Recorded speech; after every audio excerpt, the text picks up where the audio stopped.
Good afternoon. Good afternoon. 大家午安。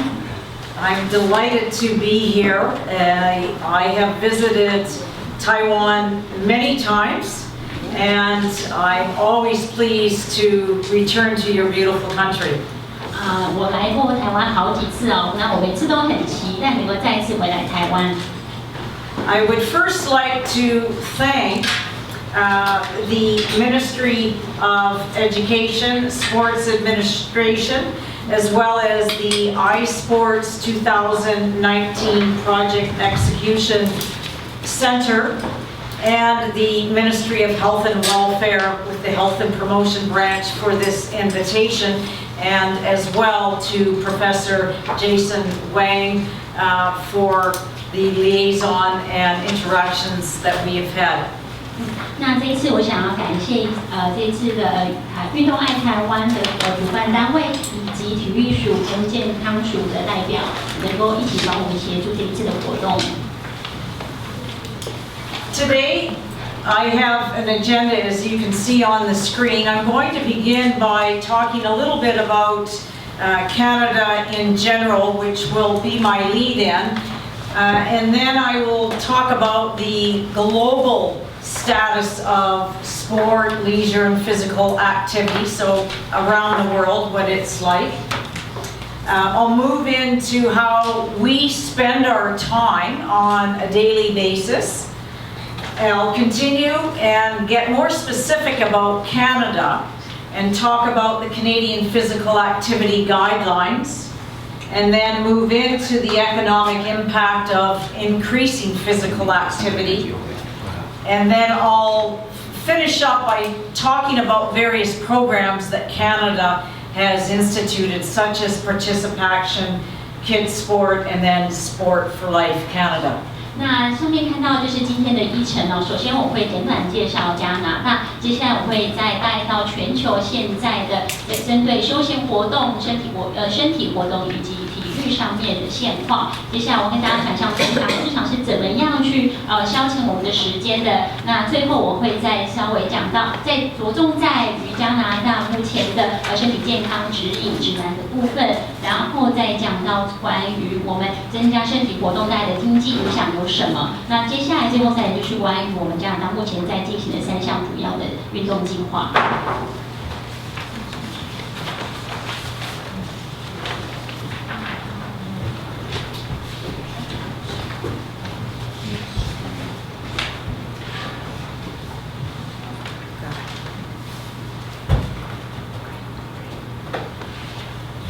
Just so that you can see on this particular map, this is where I am from in Canada, and you'll see with the red X that my location is actually south of a large portion of the United States.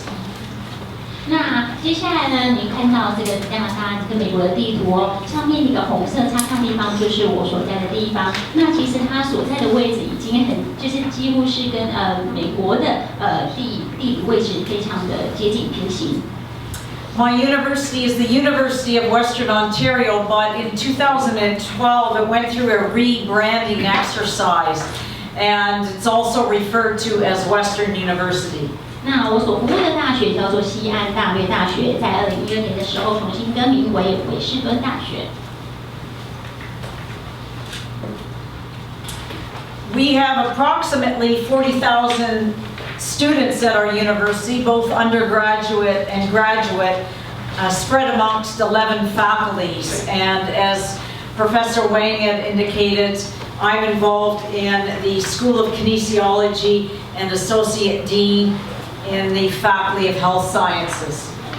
那我们这个大学里面呢，总共有来自于120个国家的4万名学生哦，是包括了大学跟硕士班的学生。那他们的学生都是我们的学院有11所学院。那就像刚刚讲，那我所服务的学院是健康科学学院里面的人类运动学科。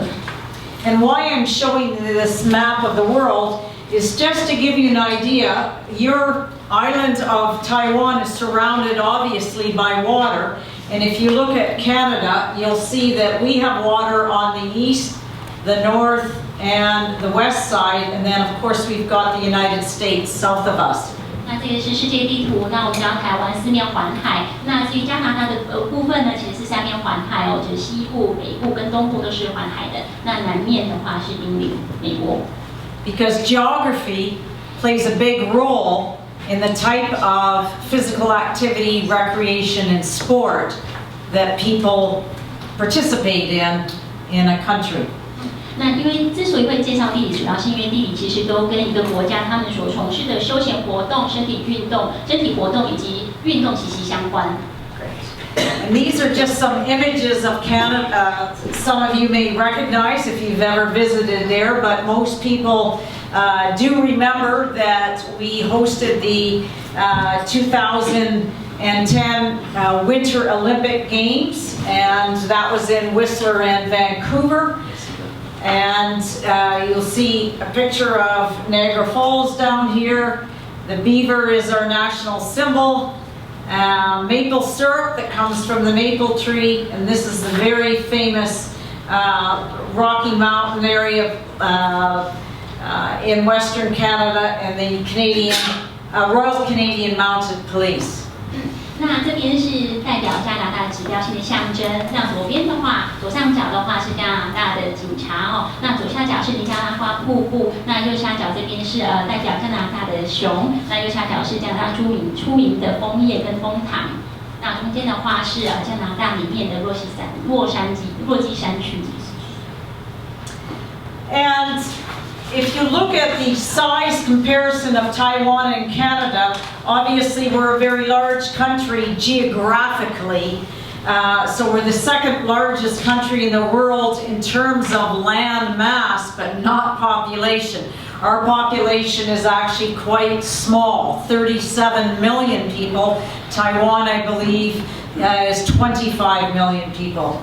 那我们来看一下台湾跟加拿大的比较，就面积来讲的话，是加拿大是全世界第二大面积大的国家哦，但是我们人口上面却不是如此哦。我们加拿大人口是3700万人，那台湾的人口是2500万人。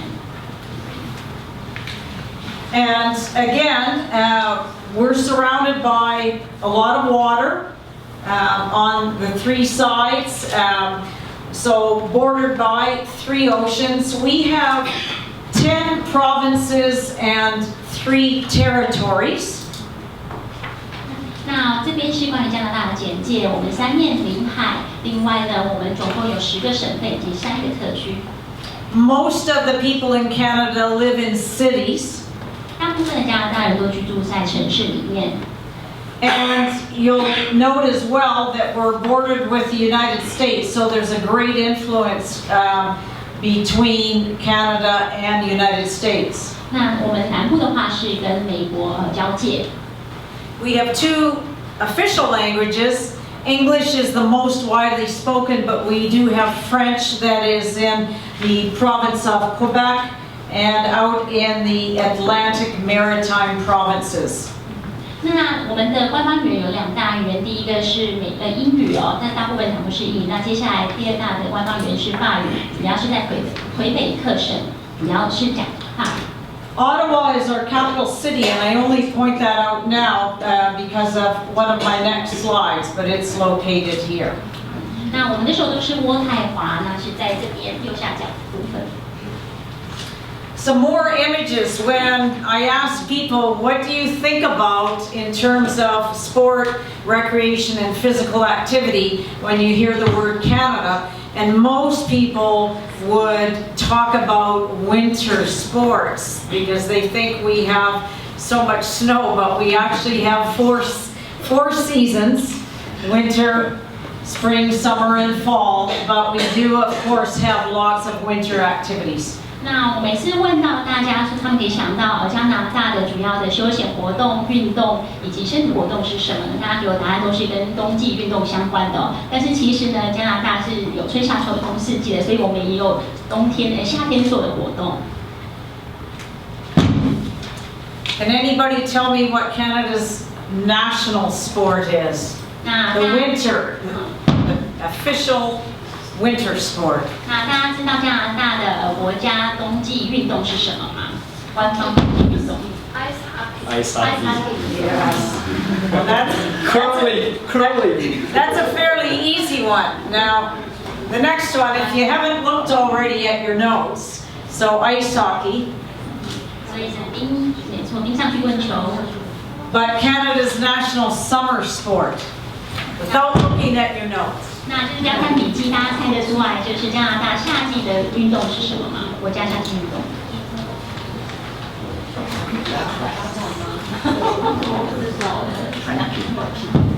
Any guesses there? 谁想要猜一下的？ Okay, this particular sport was played by the first people in Canada are Aboriginals, our native people.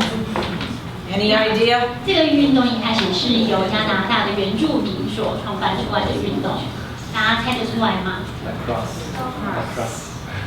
Okay, the sport is lacrosse. 带棍球。 So again, it doesn't mean that it's the highest participation for summer. It just means it's our official summer sport. And it pays respect to our indigenous Aboriginal people. 那这不代表说这个运动是最多加拿大人从事的夏季运动，那只是代表它是我们官方的夏季运动，顺便也是要对我们的原住民表示尊重之意。 So the point I want to make with this introduction is that there are many factors that have an influence on leisure, sport, recreation, and physical activity opportunities in all countries. So your geography plays a big role in what you do in your sport, recreation, and physical activity in Taiwan like it does in all countries. 那影响每一个国家会从事的体育运动、休闲运动有很多个因素哦，像地理因素就特别会影响，这样子影响到台湾，比方说台湾的运动就是跟加拿大不一样。And if you recall, I pointed out where the capital city of Canada is, Ottawa, and for the last few years, we've had dragon boat racing. We do dragon boat racing on the water, like you do, and I participated in it when I lived in Hong Kong back in the 1980s. But this is ice dragon boat racing in Canada. 那其实过去几年来，加拿大有就是也是开始去龙舟赛越来越热门了哦。那只是说呢，它是在冰上的龙舟赛。那像我之前在1980年代在香港的时候，我自己也有去划龙舟，但只是说在加拿大的话是冰上龙舟。And you see what they're using here? These are curling brooms. 那你看到的这个部分是就是尾端有点卷曲起来的一个棍子。So instead of paddles. 但它跟一般的龙舟的那个划桨是不一样的。And these are the activities that I participate in. So I live very close to the university campus, so I cycle to campus. I go to work on my bicycle during the winter with lots of snow. I walk to work. And then I play a lot of golf right now because we're in our spring season. I play squash all winter at a club, a private club. And I belong to a private club for golf as well. So those are my two club activities. I play badminton at the university, tennis at various courts around, and swimming during the summer in various swimming pools or in the lakes. And during my travel opportunities, I do a lot of hiking. And then during the winter, I downhill ski, cross-country ski, and snowshoe. 那我从事的运动很多，那因为我住在校园附近，所以我每天呢就是上班的时候就是骑脚踏车去上班的，冬天的时候我就是步行去学校哦。那在春季的时候，我会玩高尔夫球，还会我冬天的时候会玩壁球，以及夏天我会玩躲避球，还有网球，然后甚至游泳。那如果我有去出差旅行的话呢，其实我是会参加健行登山活动。So I believe in the importance of physical activity, and I try to do something every day. So I make that a point of it because I think it's extremely important. 我相信身体活动是非常重要的，这就是为什么我身体力行哦，每天都从事身体运动。So the top 10 most popular sports of Canada for adults in 2018, I just wanted to give you this list.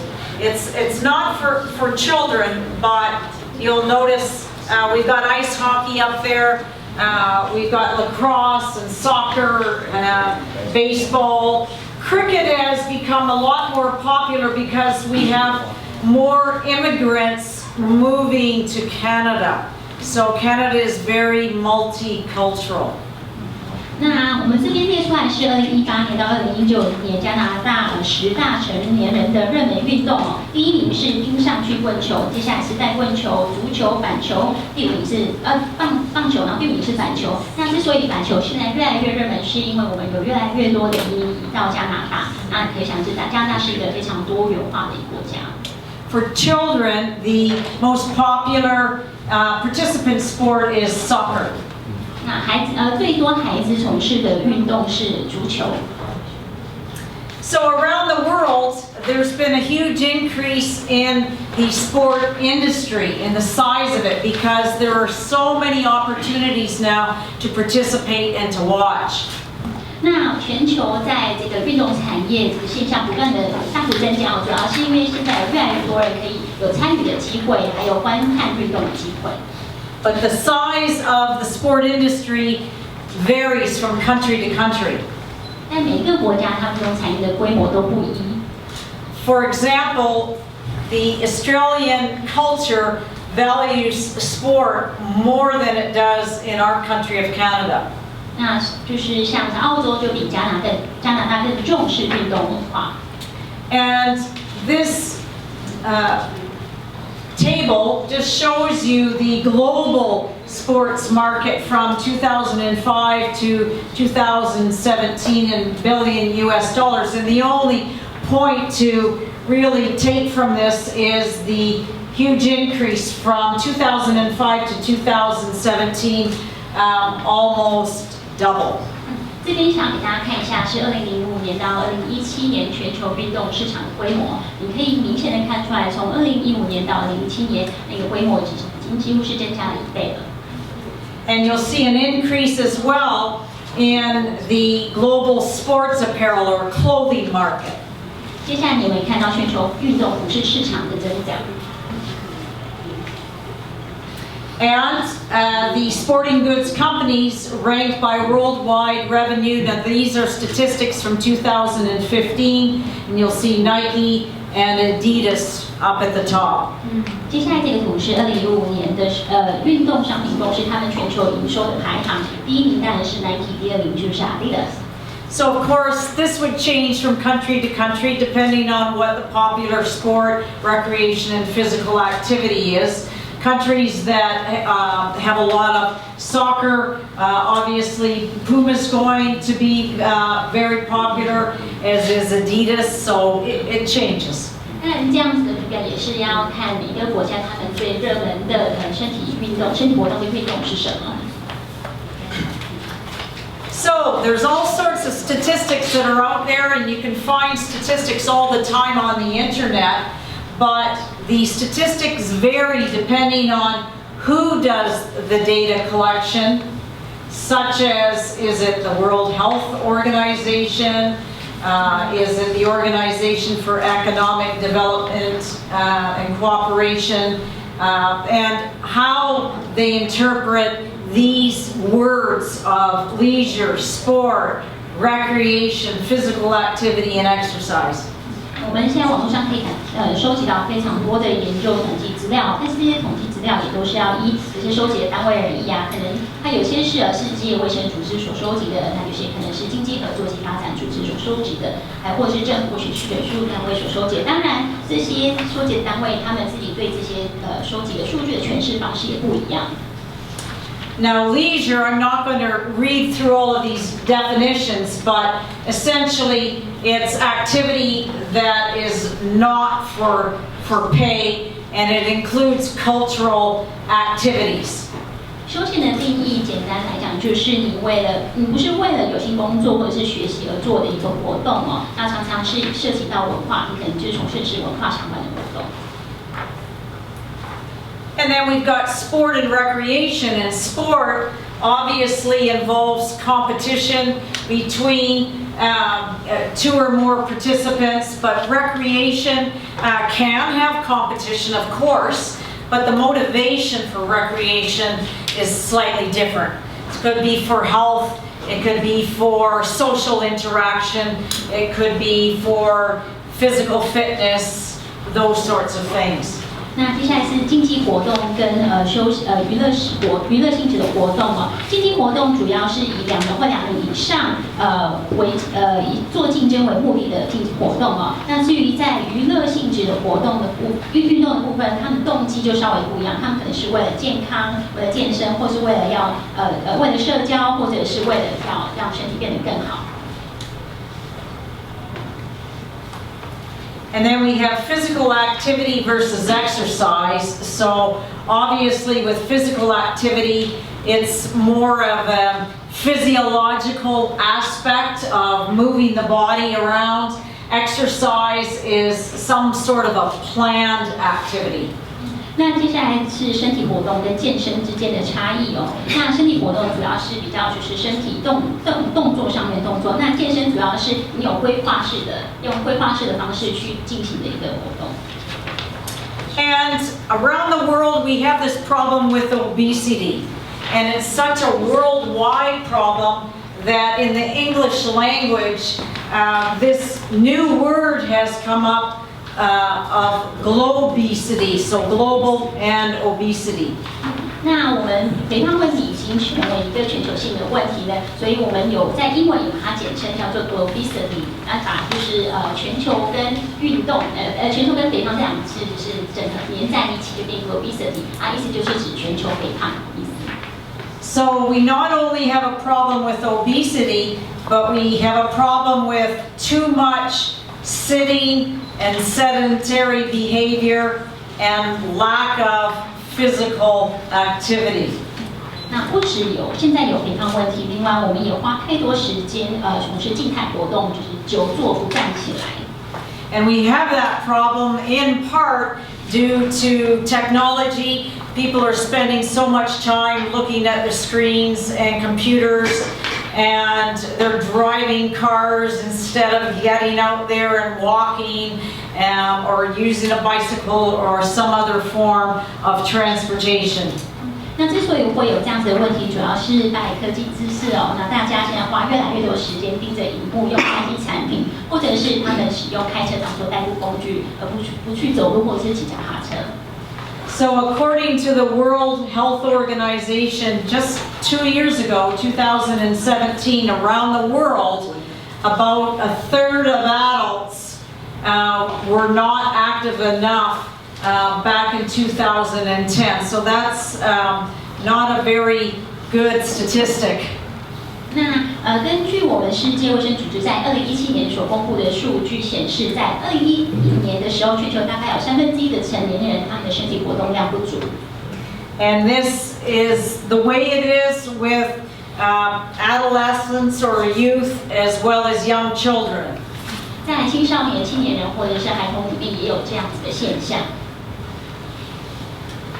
So there are many factors that have an impact on leisure, recreation, and sport, and they are economic factors. So, for instance, how many hours one has to spend at work. 影响休闲运动的关键因素有几个，比方说经济因素上面，比方说我们的工作时数的规定，它都会影响到大家的这边的就是运动的方式。Social factors such as the access to information and knowledge about health and exercise. 那社会上面的因素，包括说我们是不是有管道可以接触到跟健康或是运动相关的资讯。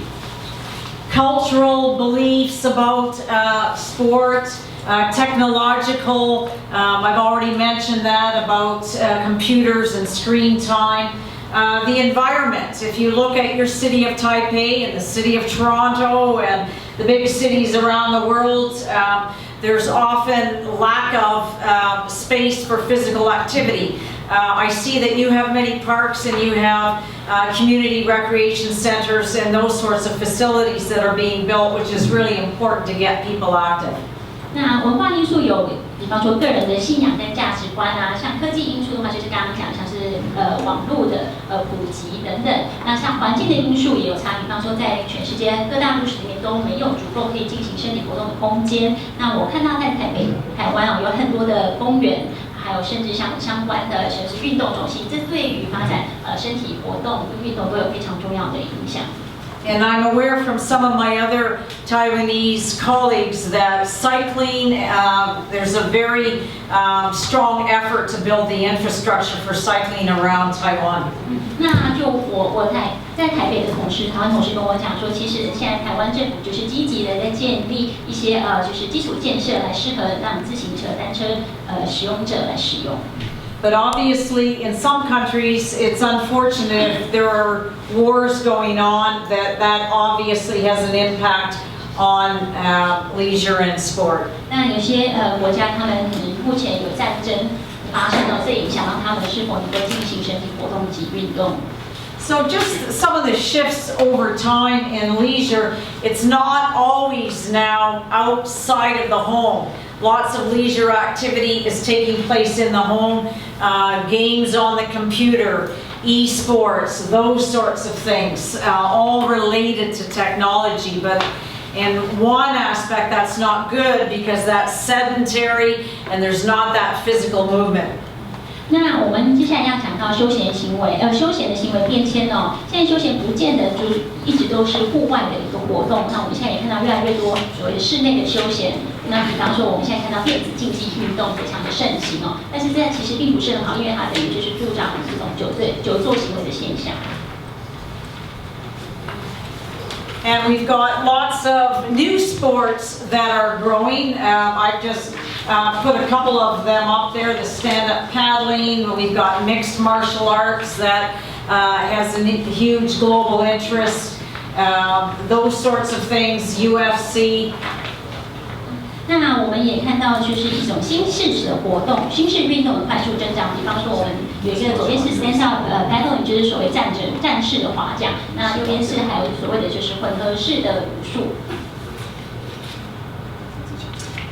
Some people are building gyms in their own homes or having exercise equipment there, rather than going to a club to do that. 我们现在看到很多人也在家里自己就是安装了一些健身器材，然后变成自己的一个居家健身房。And there's more attention being paid to the female and youth market. 那现在越来越多人越关注所谓的女性跟年轻市场。And of course, there's a real effort through technology to try to engage the participant more through things that you can wear in your clothing or other devices to do measurement of things that are sensor-based and virtual equipment. 我们现在看到越来越多人想要透过运动来参与透过科技来参与运动哦，比方说穿戴式的设备啊，或者是一些感测器，让你来量测关于就是运动相关的数据。So I just want to spend a couple of minutes talking about how we spend our time. If you look at a day, how many hours do you actually spend going to work, looking after yourself, showering, getting dressed, making meals, versus any form of physical activity? 那接下来我们来看一下，你一天之中花了多少时间在工作，花了多少时间在照顾自己，比方说或者是花多少时间煮饭啊等等，然后还有花多少时间在进行身体活动。So in this particular graph, you'll see that leisure activity is the white portion, and these are all the countries for this particular table that have been listed here. So you've got people working in this dark blue, and then personal care, and then the white is the leisure. 那接下来你可以看到，就是各国他们他们的国民从事各种不同的活动，每天所花的时间哦。那白色的部分是休闲的时间，那深蓝色是工作的时间，浅蓝色的部分就是花在个人照顾的时间。So not really a lot of time for leisure. And let's look at this region of the world. Those who work the longest in a particular day, according to the OECD, would be those who live in Mongolia. 那根据这个 OECD 这个组织的数据显示，在亚太地区呢，蒙古人他们工作时间是最长的。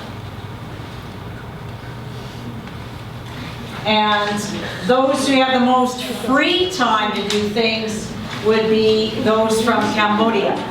那接下来是柬埔寨人，他们闲暇时间最多。And men usually have more time than women. So I don't know if that's a surprise. Because they're doing all the work around the house as well as working outside of the home. 那就是其实男性他们比女性还有更多闲暇时间哦。那我不知道这个数据对你来说是不是很惊讶，是一个很意外的数字哦。那到底是谁在花比较多时间做家事呢？谁花比较多时间在外工作？ And doing the comparison of how much sleep and across the country, those in China sleeping the most. 那我们看一下就是睡眠时间的比较哦，这就是中国人他们的睡眠时间最久。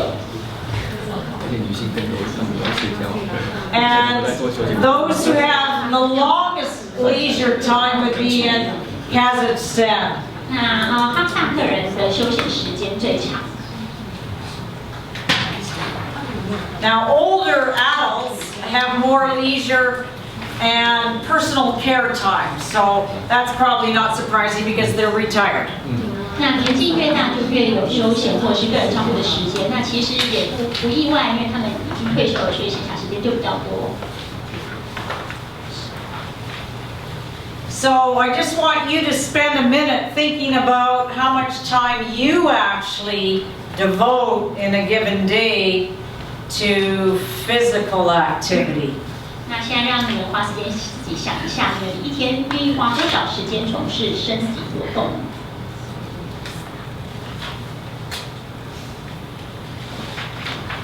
In Canada, the Canadian Society of Exercise Physiology has worked with the Public Health Agency of Canada and more recently with the Healthy Active Obesity Network through one of the hospitals in my province with coming up with guidelines for physical activity according to age.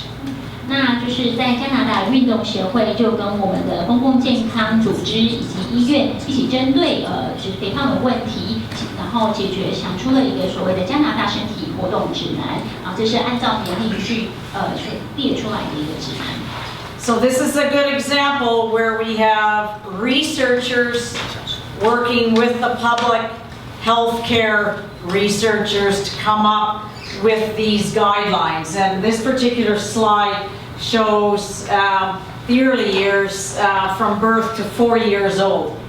那这个指南是由我们的研究人员跟公共卫生产业相关的人员一起推出的活动指南。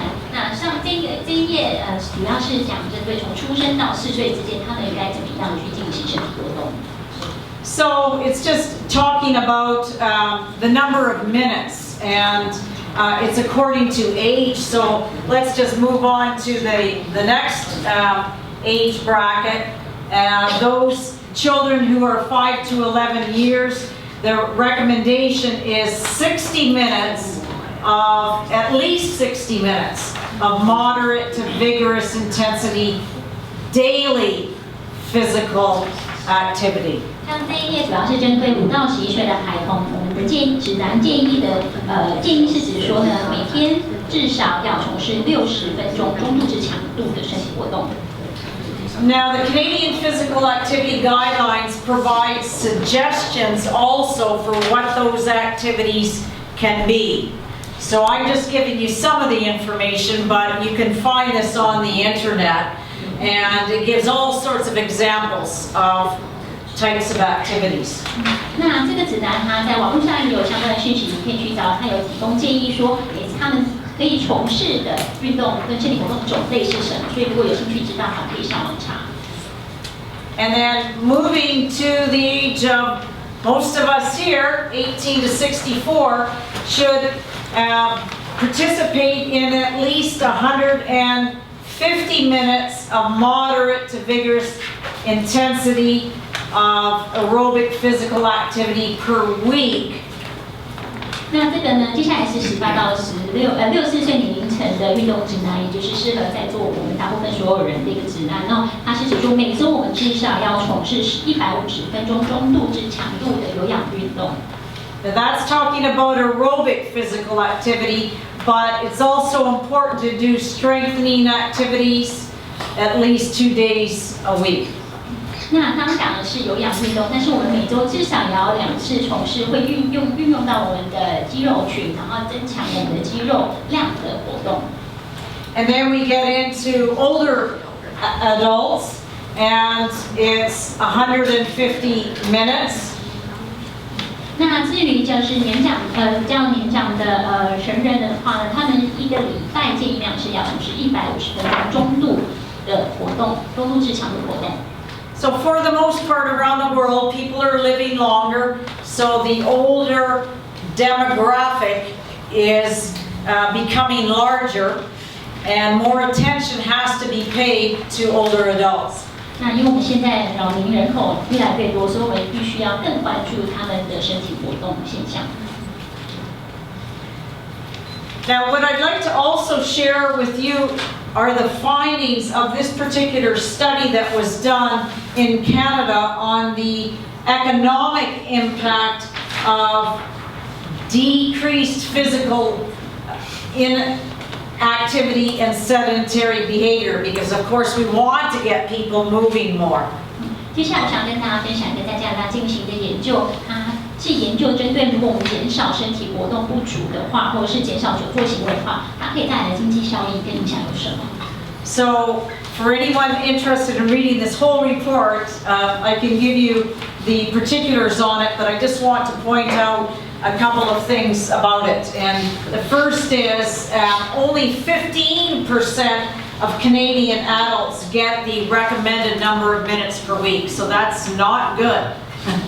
那如果大家有兴趣想要知道整个研究的内容的话，可以过来问我，可以给大家相关的资讯。那这边主要的关键数字是加拿大成人里面只有15%的人有达到这个我们指南里面所建议的每周活动量。So most Canadians, the majority, lead a sedentary lifestyle. A lot of their waking hours sitting down. 那加拿大大部分成年人，他们生活方式都属于比较静态属于久坐的一个生活方式大部分时间都是坐着。So what I'll talk about for the rest of my presentation will be some of the programs that our government and non-profit agencies have developed to get people moving and becoming more active. 所以稍后呢，我就跟大家讲一下我们在加拿大有哪些计划是政府跟一些非营利机构所推出的，想要鼓励大家减少这种久坐行为。So even a very small decrease in inactivity and sedentary behavior is going to be good for decreasing disease. So heart disease, cancer, hypertension, those sorts of things, and that will increase the economic activity and decrease the money that we spend on health care.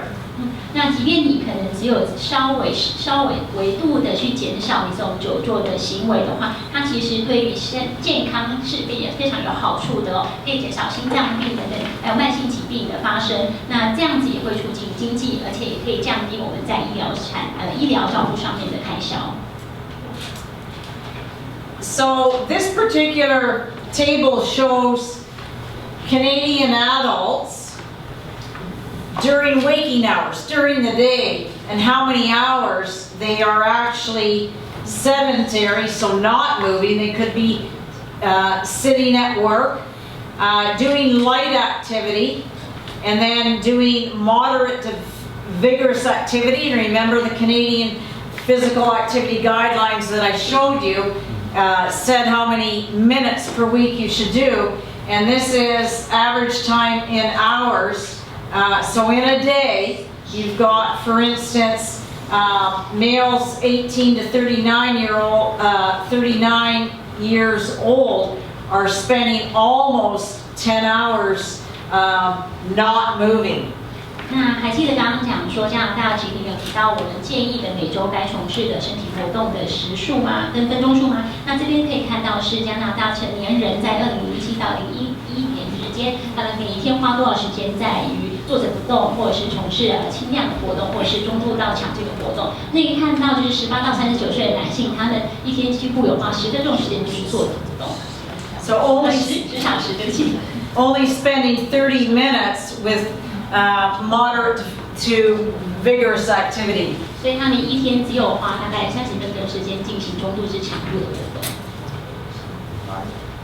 And this is over a 24-hour period. You can see the big percentage in hours not moving versus moderate to vigorous activity is the yellow, very small.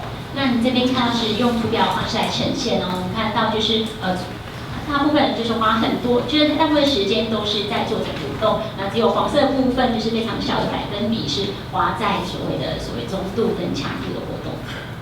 So this is just basically saying we all know how dangerous smoking has been, and now it's being suggested that sitting is the new smoking because it's such a bad thing. 那大家都知道吸烟会带来的危害，那现在有人就有一个说法，就是坐着就等于是吸烟一样。So the economic impact by decreasing the number of days that someone misses work, okay, is what we obviously want to do. And by decreasing that, by getting people active, and by people not having disease, that's going to boost the gross domestic product. 那我刚刚讲到就是如果我们少做就是减少久坐的时间，然后多动一点的话，它会降低就是慢性病的发生以及增进我们的经济。所以他们刚刚那个图表就是针对 GDP 上面所会带来的改变。And with this particular table, the takeaway point is right down here, and this is in millions of dollars. So $133 million will be saved by the year 2031 if we decrease these diseases by increasing physical activity. 好，那接下来这个图表就是你最需要知道是右下角这个图表，就是说如果我们在2031年的时候呢，可以成功的减少就是减少久坐的行为，然后这样子就可以减少慢性病的发生机会。那这样子我们省下的医疗成本就是下面这个单位是100万单位，所以这加起来应该是1亿3290万的成本，那是美元。And this particular, by Statistics Canada, again, is just showing the self-reported physical activity, and it's very low. So the whole point is we want to get people moving more. 那接下来这个图表呢是加拿大统计局所提供的图表，那这边跟我们看到的是，就是其实不管是男性、女性呢，他们18岁以上的成年人，他们自评每周有150分钟以上的运动时间，是非常这个比例是非常少的。So active leisure in Canada, it's moderately active.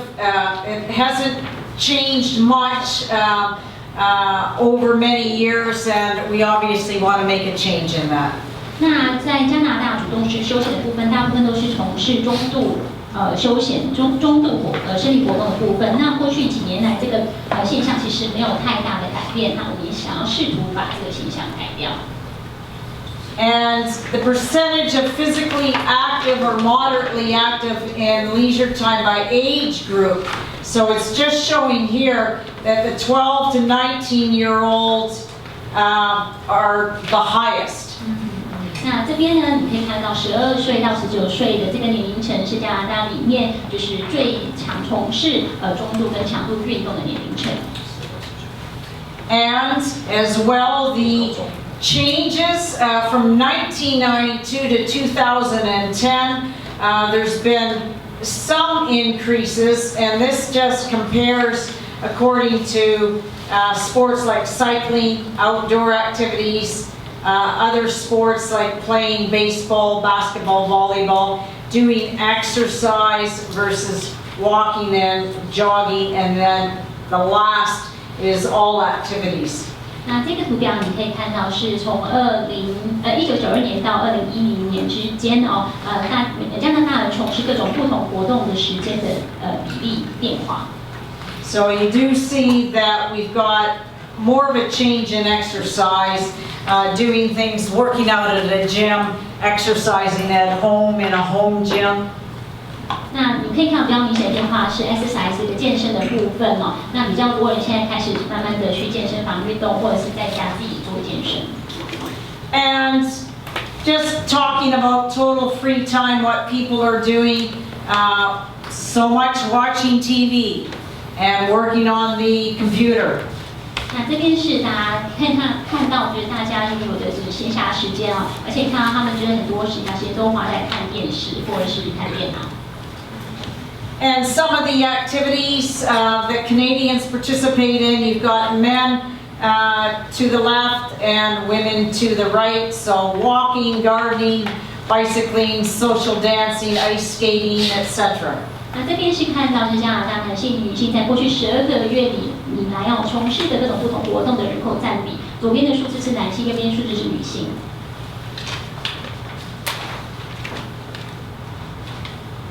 And some of the activities that Canadians are participating in, this is 2010, but it's a breakdown between females and males, so you can see how popular golf, ice hockey, soccer are. 那这边的话是看到2010年，就是男性跟女性从事最热门的最会从事的运动哦。你可以看到高尔夫球啊，或者是冰上曲棍球跟足球是最受男性女性欢迎的运动。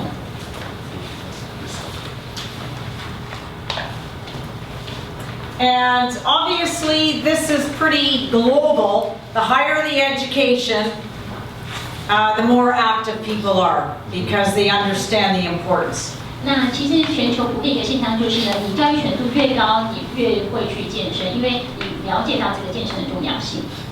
Or they also have the money to join clubs and buy equipment that's needed for activity. 另外也可能是因为教育程度高嘛，他们收入也比较高，所以他们比较有钱可以去加入健身房啊，或者是买一些健身器材跟设备。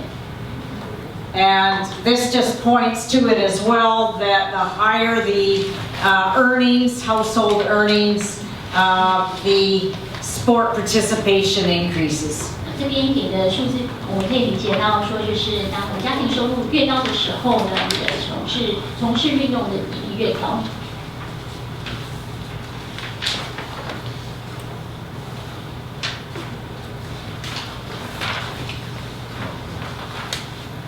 Okay, now I want to get into what is Canada doing about it. So that was just a little bit of an introduction. We're spending a lot of time now on physical literacy and long-term athlete development. So those two concepts will be coming up in the rest of my presentation. 那接下来我想跟大家讲一下，在加拿大一个体育运动的趋势哦。我会花大部分时间讲到所谓的身体素养的部分，以及所谓运动员长期发展模型。So sport in Canada involves local community clubs that are members of provincial sport organizations, and then we have national sport organizations as well. So the national sport organizations tend to work on policy, sport policy, and the selection and training of national athletes to go to national and international competition. 那谈到加拿大的体育趋势，其实我们有2种形式哦。第一个是属于比较社区型的，就是运动俱乐部，那还有所谓的国家级的运动俱乐部。那国家级运动俱乐部，他们主要是针对在政策制定的部分，以及去筛选跟培训运动员去参加国际赛事。And the provincial organizations are involved in training athletes and coaches and officials. 那我们刚刚讲到所谓社区型，还有一个就是属于省级的一个运动组织，他们主要是来训练运动员，还有去培训教练以及官员相关的官员。And government in Canada plays a huge role. So it can be the city or the municipal government that helps fund the local sport clubs. 那在加拿大政府，其实他们对于运动推广有非常重要的角色哦。我们在看到就是加拿大的地方政府，其实他们主要是提供资金赞助给地方的运动俱乐部。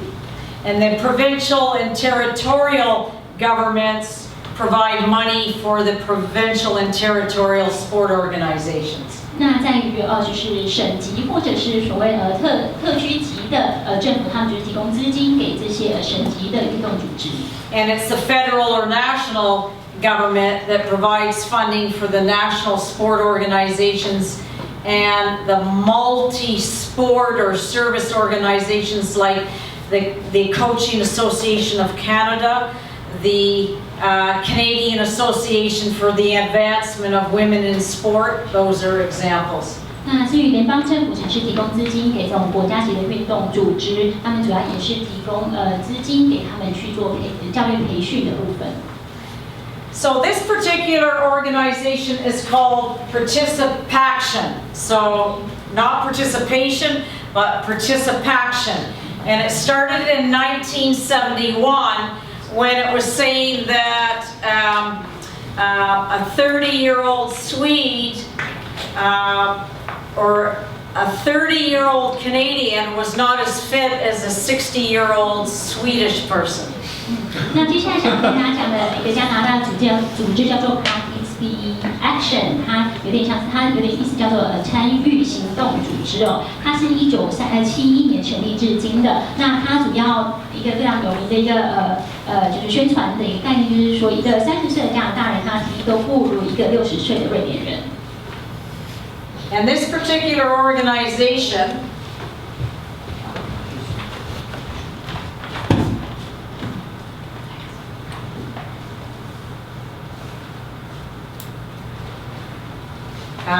it's national, it's not for profit, it's to promote healthy living and physical fitness.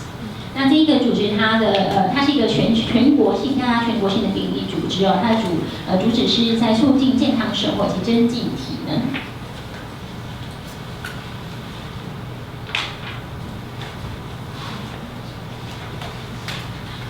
And this is a big recognizable brand or organization in Canada. So it's getting Canadians to sit less and get active. 这个 Action 它的组织，它在加拿大是一个非常知名的品牌跟组织哦。它就是希望鼓励大家可以就少多运动。So they want to get schools and parents to move kids, get companies and organizations to move their employees, and to get governments to move the citizens and get all Canadians to move their bodies. 这个组织呢，主要就是在带动学校跟家长让孩童动起来，或是带动企业让他们员工动起来，以及带动政府让民众可以动起来。总之就是让所有的加拿大人都要动起来。It started off that there were television segments, 90 seconds, and there was a male and a female, and they did what was called a body break. So they were TV commercials, and it was to encourage people to get active. 那么一开始的时候是在电视上推出一个90秒的电视广告，主要是要在鼓励大家可以多动。这样，那里面是以一个那个广告名称叫做 Body Break。And all of the things that Participation is doing now, as well as the other programs that I'll talk about, are taking advantage of digital technology and social media. 那现在在 Participation 跟其他的组织，他们现在做的工作，大部分都是运用就是数位资源以及社群媒体。And this is one of Participation's programs called Up and Go, and it's directed to employees in the workplace. 那接下来这个计划叫做 Up and Go， 它主要是针对职场员工。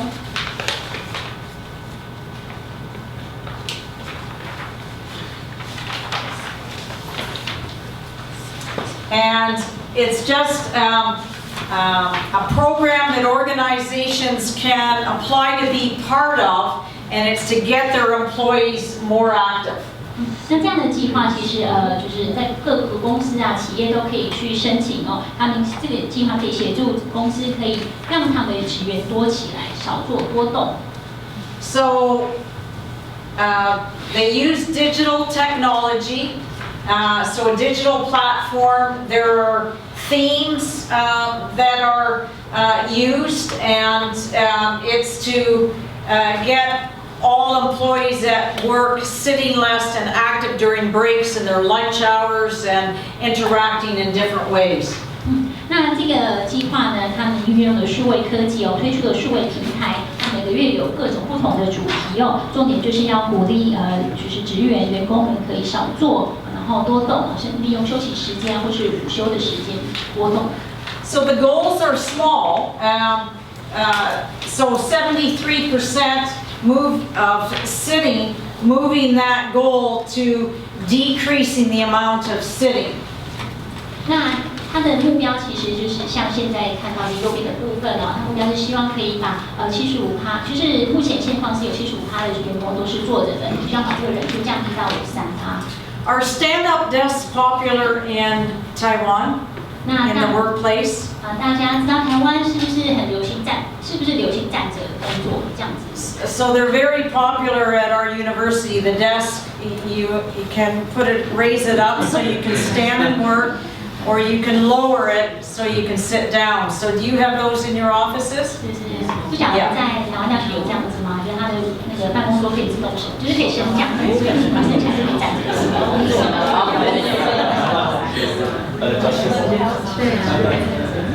Yes, the adjustable. So this particular Up and Go program has really had some good results. And these are just some of the results that for the organizations that have participated in. 60%, for instance, increased their step count.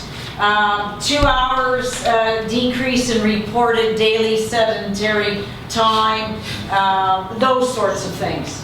所以刚刚讲那个 Up and Go 这个计划，其实成效非常的好哦。那这边是我们参加企业他们反映出来的成果，比方说他们发现说，就是他们的员工他们所总步数增加60%，他们每天减少2个小时的这种静态不动的行为哦，这都是算是很好的表现。So it's really focusing on 3 things: the mind, the body, and the soul. 因为这个计划主要是着重在身心灵这3部分。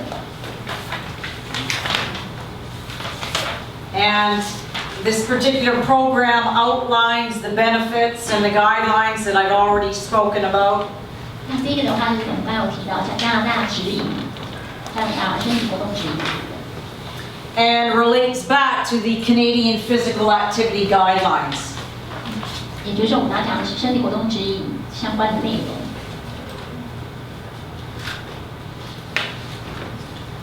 And it gives good information. So it's education about intensity. How hard do you need to exercise? if you're doing strength training or those sorts of things. 那像这样子的指南，它告诉你说，提供相关的资讯比方说运动强度的分级，它内容是什么，还有什么样的运动是属于什么样的级别。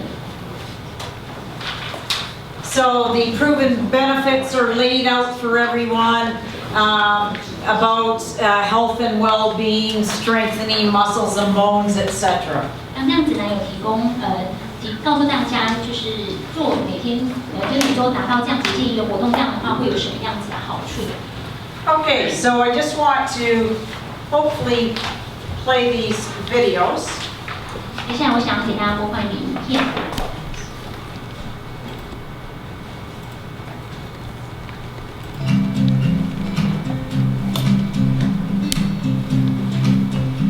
The Up and Go program is a program designed to get employees more physically active during the day while they're at work. What made us want to implement the Up and Go program at Purdy's was we actually, at the time, had relaunched our wellness program around three main pillars, body, mind, and spirit, and felt that the Up and Go program would be a great fit with our physical portion of our wellness program. Through the start of Up and Go, we've had people getting together on lunch breaks or even during the day and going out for 15, 20 minutes. We have a Purdy gym that we implemented about a year ago. And what we're noticing is some people are actually scheduling their meetings in the gym. I would absolutely consider the Up and Go program a success at Purdy's. I think a lot of employees didn't realize how little they moved in an office environment until the program. And I've physically seen people more active and more engaged in the workplace, along with the physical activity information that we get through the Up and Go platform. We're all really successful, and we're all things that I felt were really useful. Absolutely, it's been a success. Get up and going today with participation. Try to do 30.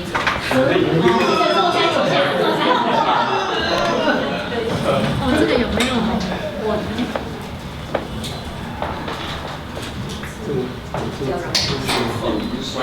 Exhausted.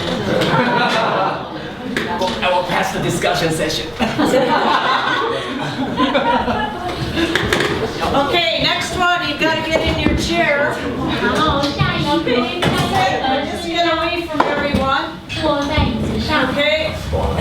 And you can hold onto your chair or put your back against, and you're just going to do crosses, like scissors. 那就是一样把背靠在椅背上然后呢， So you got to 两 feel 交 it 叉， in your abdominal area, 可以感受 in 到 your 你 stomach. 核心肌肉在作用， And you can flip. 然后左右交叉动。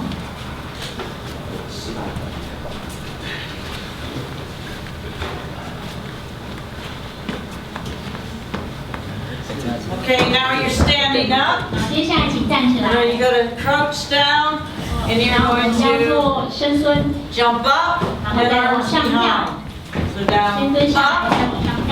and down, up and down, up and down, up and down, up.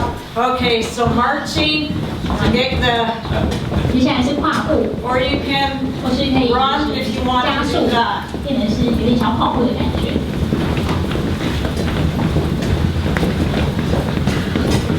Okay, there's your body break. So this particular program again is trying to get people at work to be sitting less and moving more during their breaks or lunch hours, those sorts of things. 像这样子的一个计划，就是鼓励在职场上的员工可以少做多动。 So the 5 benefits are that it will allow someone to focus, think, learn, create, and lead better. 那接下来我们刚刚讲到就是身体活动，它在对职员带来的一些好处，就是它可以让你更专注，然后领导力变得更好，更有创造力。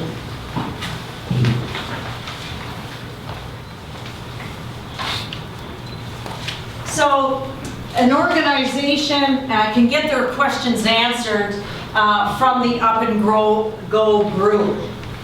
那他们这个刚刚那个阿平哥他们有一个就是聊天的群组，有任何有问题的话都可以在线上提问。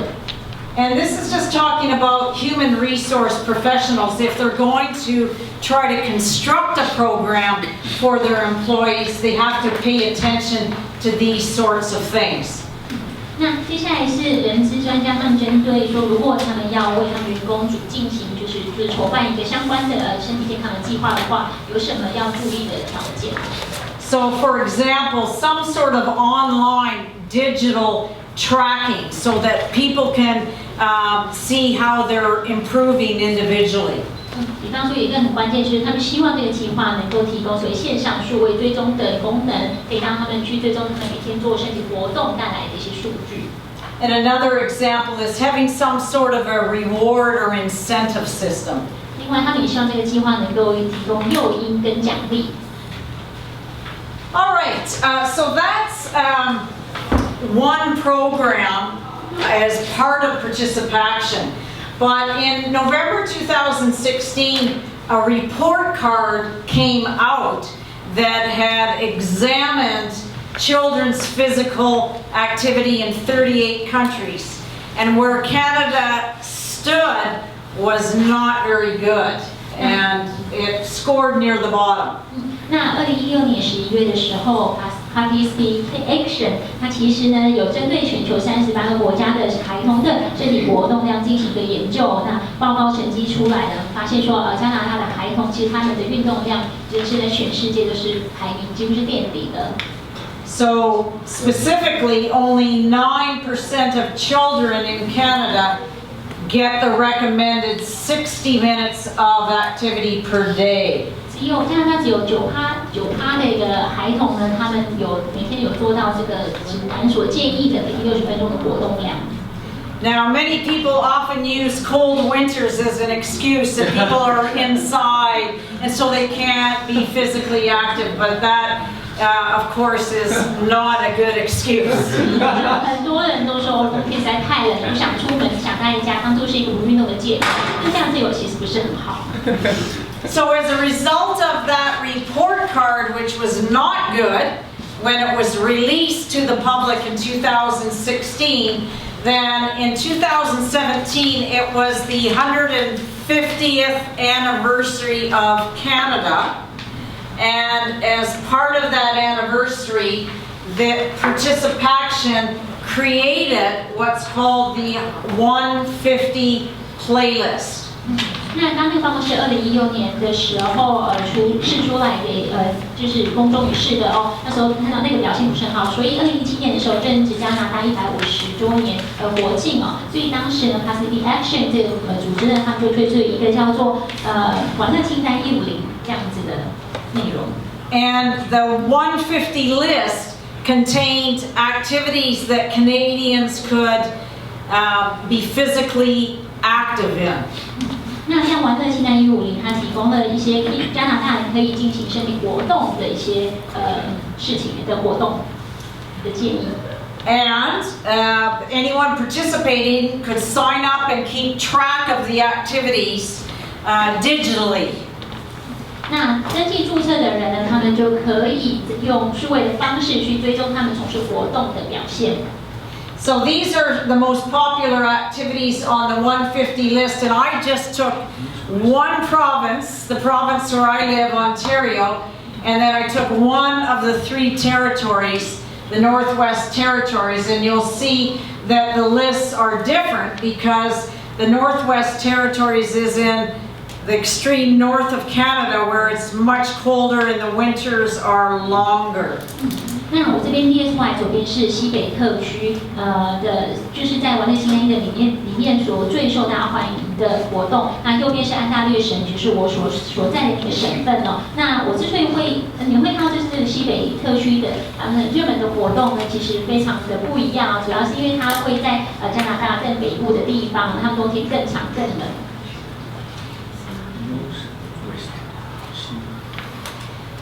And I know that you're interested in what other special segments of the population are there programs for.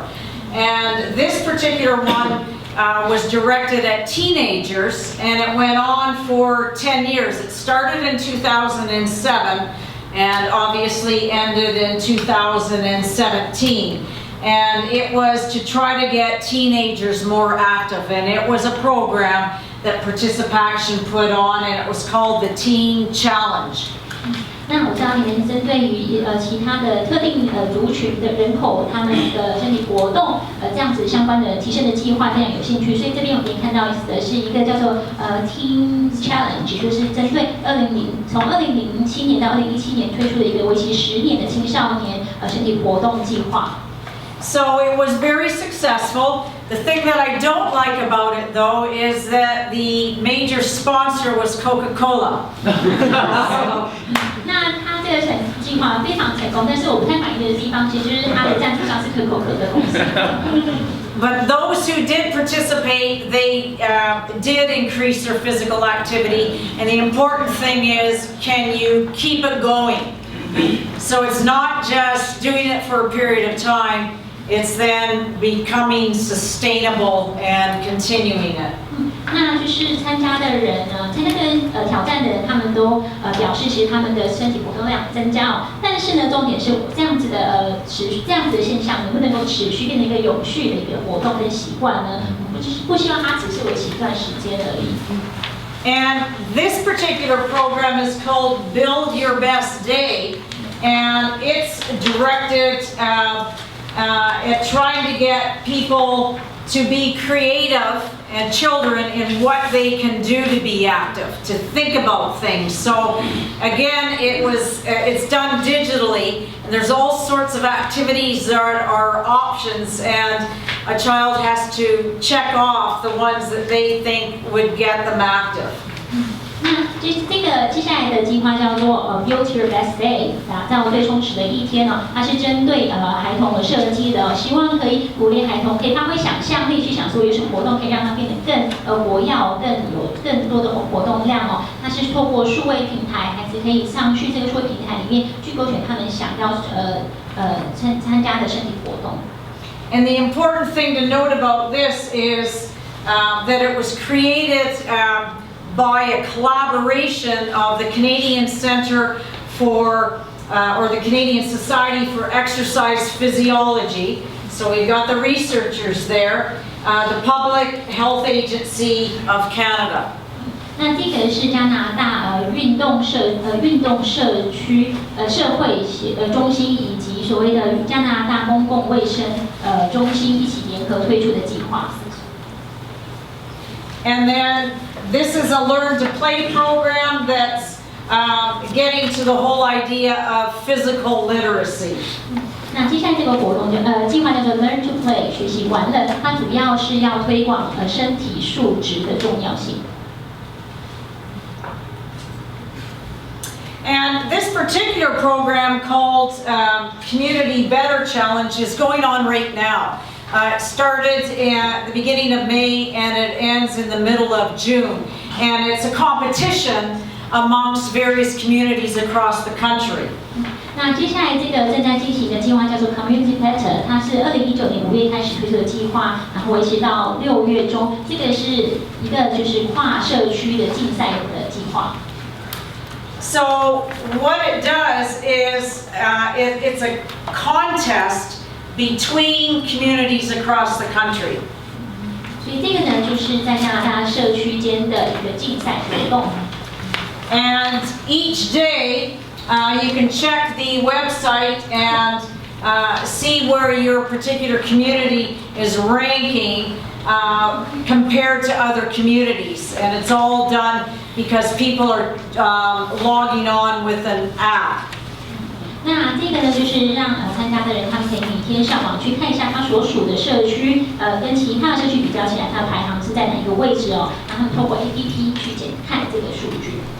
So tracking the minutes of activity are done, as I said, you can do it on your phone. 所以它可以透过手机的去追踪它的每天从事活动的分钟数。So participating as even a school or an organization or some particular interest group. So a book club, for instance, could get going. 你可以锁定你有兴趣的一个组织，可能是学校啊，某些组织，或甚至你有兴趣的读书会。Again, the whole increase in the use of digital technology. 所以这个就是广泛使用数位工具的一个例子。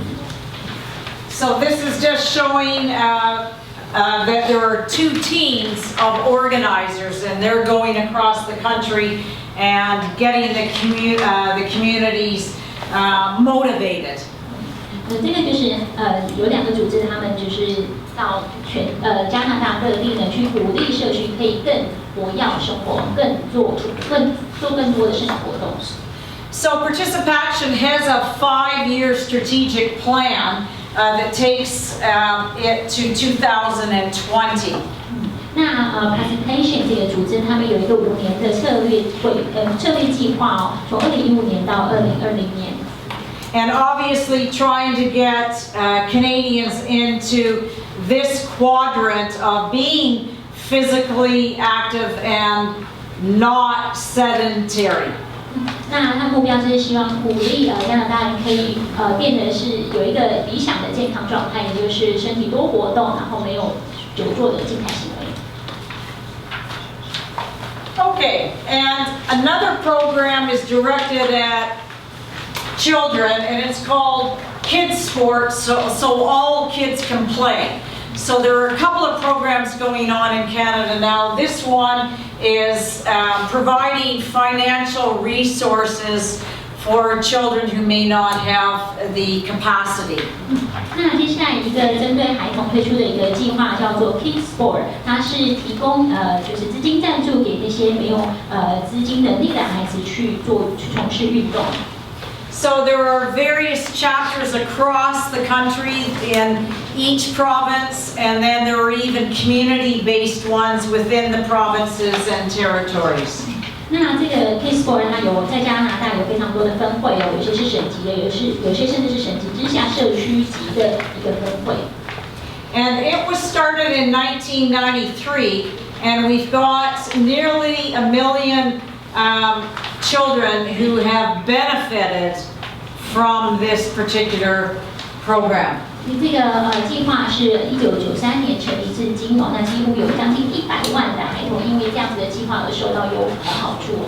So it could be providing equipment so that they can participate in ice hockey or baseball or some other sport. 那它提供的一些就是赞助，可能是包括比方提供一些运动的设备，可以让他们去玩地上曲棍球啊，或是玩棒球。So an organization may apply for financial support to help children. Kids Sport also provides opportunity for people to donate money and to volunteer to help. 那可能企业跟组织啊，他们可以去申请补助哦，可以来让大家可以多活动。另外也有人可以就是可以去捐款给孩子玩乐。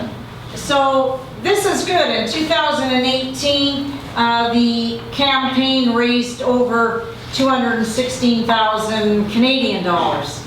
那我们这边是看到在2018年的时候，加拿大人他们就已经募资了超过21.6万元加币。So a couple of things, these are examples. Ontario, being the province, put on a tournament for participants who are 19 years of age and older, and it was a dodgeball tournament to raise money for kids sport. 那像这个例子就是在安大略省的部分，他们就是进行了一个躲避球的锦标赛，是鼓励19岁以上的成年人去参加的哦。那这个目的就是希望可以募款，然后募到的钱可以就是赞助给孩童从事运动。Actually, it hasn't occurred yet. I said that it did. It's coming up June 15th. 这周末的时候就会举行这个锦标赛。And then another one that's coming up June 19th in my own city of London, Ontario, is a golf tournament to raise money for kids sport in my community. 那另外一个在6月19号会举办的是在我所属的都市伦敦市，这个是一个高尔夫球的锦标赛，那这个也是一个募款的活动。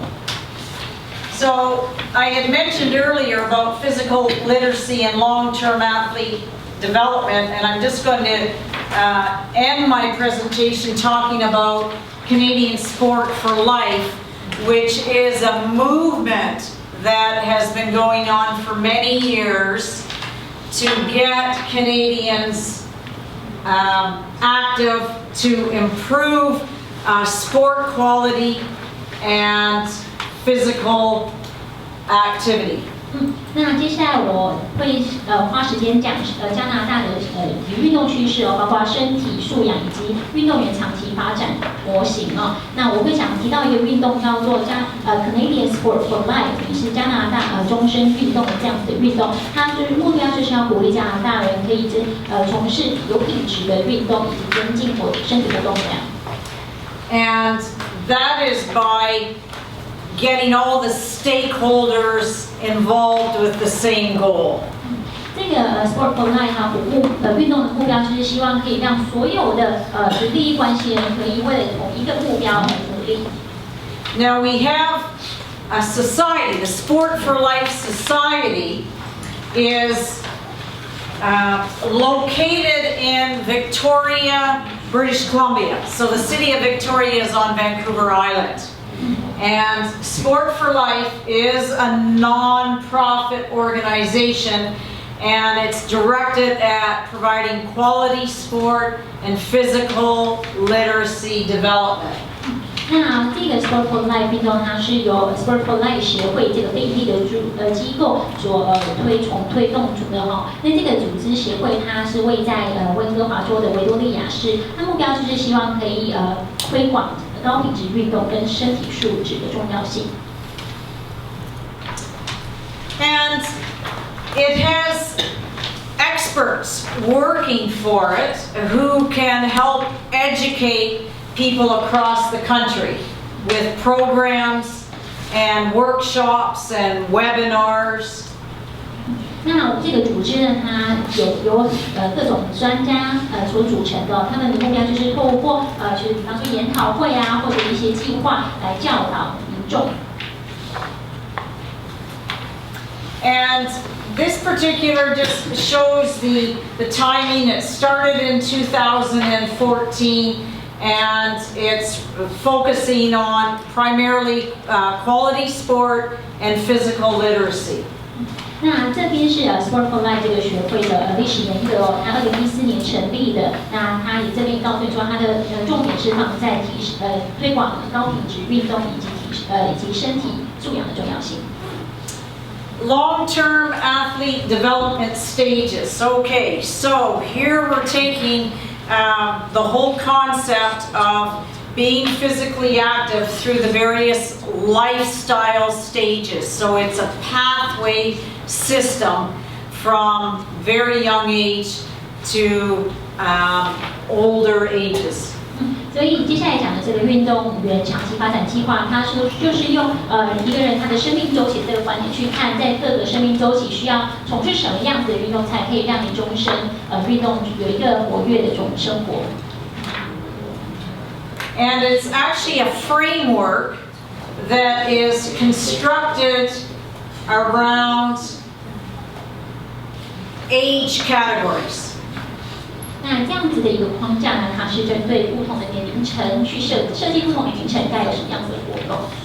So starting with very young age, and then an active start with fundamentals, learn to train, train to train, train to compete, train to win, and then being active for life.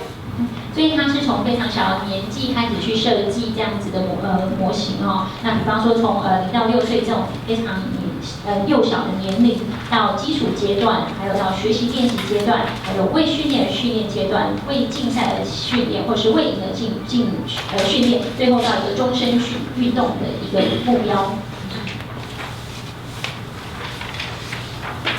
Now this is the cross-country ski association's long-term athlete development table.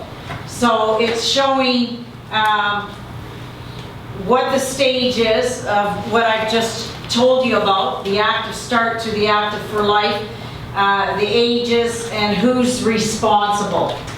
那接下来这个是一个范例哦，就是越野滑雪协会，他们针对运动员长期发展这个框架上面所推出的一个适合各年龄层的运动规划。那这边有分不同年龄层，还有他们该就是负责要推广他们运动的一个选择单位是谁。So each of the provincial and territorial sport organizations have developed some sort of a pathway plan. 那其实加拿大每一个省级或者是特区级的运动组织，他们都有推出相关的相对应的这样子的规划。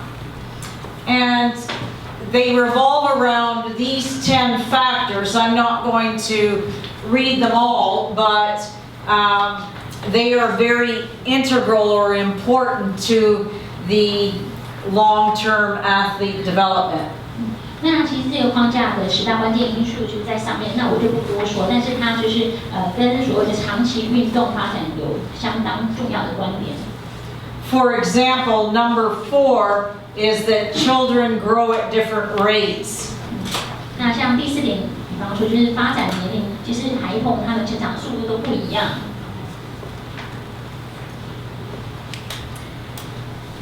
The long-term athlete development framework has gone through 3 different versions, and this is the most updated one. So it's the same aspects that I showed you earlier, but the schematic has changed to look like this. 那其实我们的这个加拿大运动员长期发展规划框架呢，它们有过去有好几版，那现在已经是第3版，是最新的版本。那其实它的大致上它的主题理念是一样的，但它的就是在主题上面有稍微不一样。So at the bottom of this schematic, it's showing that developing physical literacy, so that would be major and basic movement skills. That's going to happen at an early age, and to get people motivated to continue to be physically active throughout one's whole life. 那其实它的主要的目标就是可以发展身体素质哦。那希望可以大家从年纪小的时候去发展基本的运动技能，然后最后要发展有一个动机可以去提升他们的身体活动量，然后最终呢可以希望他们可以达到终身运动的目标。Because obviously you see this competitive for life in the pink. It gets smaller and smaller as you go up that ladder of training to win, because not all people are going to be involved in high performance or competitive sport. 那在同这个区块所谓的就是终身竞赛的部分，一直在往这个框架最后这个人生最后阶段那个的部分，其实从事这一个运动为目的的人数会越来越少，因为并不是所有人他们一生都是想要去从事竞赛性的运动。But we do want all Canadians to be active for life, so they're going to learn about it at a very young age and hopefully continue to be active for life. 那当然，我们是希望所有的大部分加拿大人都可以拿到就是右边这个暗红色的目标，就是所谓的可以终身有一个比较活跃的生活方式哦。And with respect to different segments of society, Sport for Life, and each one of these has all sorts of programming that's been developed along with resources that people can consult to learn how to deal with, for example, in this situation, segment athletes with disabilities. 那针对不同族群，他们要怎么样达到终身运动的目的呢？其实我们有推出适合不同族群的一些资源哦，可以让这些不同族群去运用。比方说左上角这个就是指身障运动员的部分。For example, teachers, physical education teachers. 那左下角的话是适合于体育老师使用的一些资源。coaches and recreational professionals who might work in recreation facilities. 那右上角是适合教练的，那右下角是针对休闲服务专业人士。Women and girls, another category. Tips for parents and what they need to know. 那另外呢，还有针对女性及女孩的一些计划，还有右边的话是针对于父母亲的部分。And there's a lot more emphasis in Canada now being paid to Indigenous people, as well as immigrant groups, new immigrants. 那现在加拿大有越多把专注力放在就是原住民、加拿大原住民以及新移民这两块族群。So there are all sorts of plans in place and manuals, written materials, and experts across the country that can help with each of those segments that I pointed out. 所以在加拿大有各式各样的计划、手册资源，甚至专家可以协助各个不同人口族群上面去进行活动。So the whole idea of physical literacy is having the motivation and confidence, the physical competence, and the knowledge and understanding so that it will lead and carry over for being active for life. 那身体素养的定义就是希望人们可以拥有知识、动机以及信心，还有身体能力，让他们可以维持一个终身动态的生活方式。So you want to get kids motivated and enjoying physical activity from an early age so that they will continue to do it. 所以你希望孩童在年轻的就是年纪还小的时候就可以喜欢去享受运动的乐趣，这样子就可以让他们终身都可以喜欢运动。And within the physical literacy programming, then each of these has all sorts of information to help people with the programming. 那就是身体素养相关的计划呢，里面有提供相关的资讯，告诉大家怎么样去针对各个年龄层去规划。So education is really important, and as I said, this Sport for Life Society provides experts across the country who can help put on programs, workshops, webinars, and then there's all sorts of written resources that can be downloaded for free off the website. 那我刚刚提到教育的重要性 ，Sports for Life 它就提供了很多的专家在全国举办各种不同的研讨会、网络研讨会，甚至提供一些书面的资讯，可以让大家免费的去下载。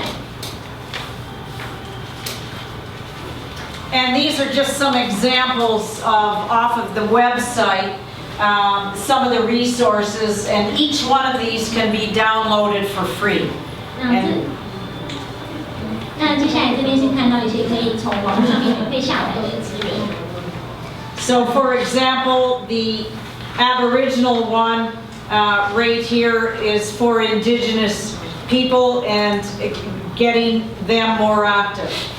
那像右边这个手册呢，就是可以从网络下载的资讯，然后可以就是协助原住民可以长期参与身体活动。And these are for people who have immigrated to Canada recently and to get them engaged and active. 那中间的部分就是专门为加拿大新移民所推出的相关的活动手册。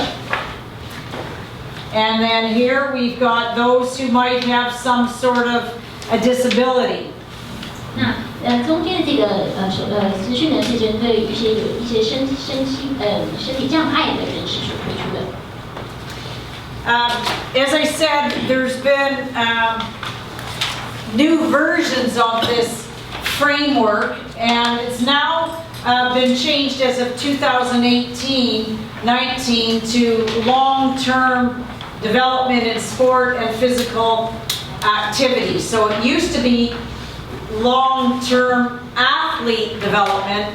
Now the name has been changed to long-term development in sport and physical activity. 那刚刚讲到 Sports for Life 这个框架呢，它其实现在最新版本已经是第3版的。那以前它的这个框架的名称是叫做运动员长期发展框架，但是现在已经更名为运动员体育以及身体活动运动以及身体活动长期发展规划。And then there are projects going on internationally through this organization. 那 Sports for Life 这个组织，他们也有进行一些国际的专案计划。Sport for Life Society around the world. 那我们还有就是遍布于全世界的Sports for Life 学会。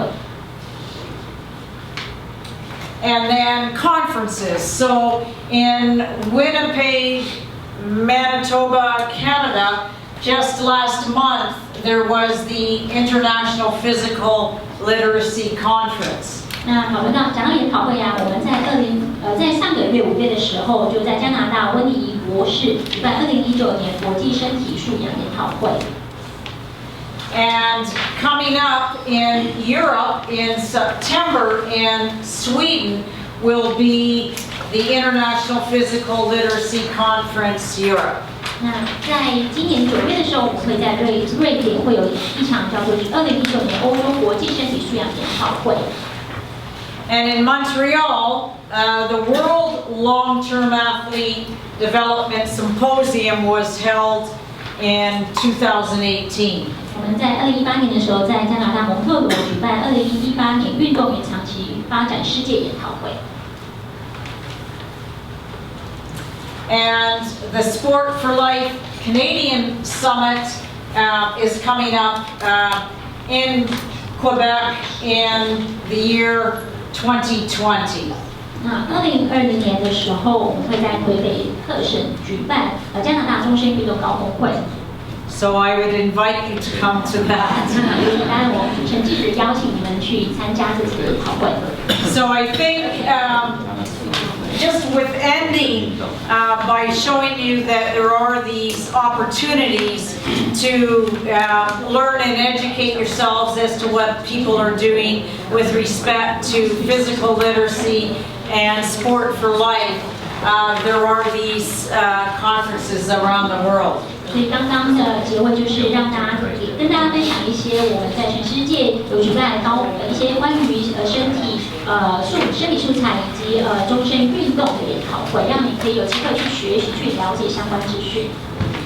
So thank you for listening. I know we've got a break now, and so you can get up and do some physical activity, and then come back and we'll have a chance for question and answers and sharing. I'd like to hear from you as well. 谢谢大家，那我知道现在应该是中午的休息时间，稍后。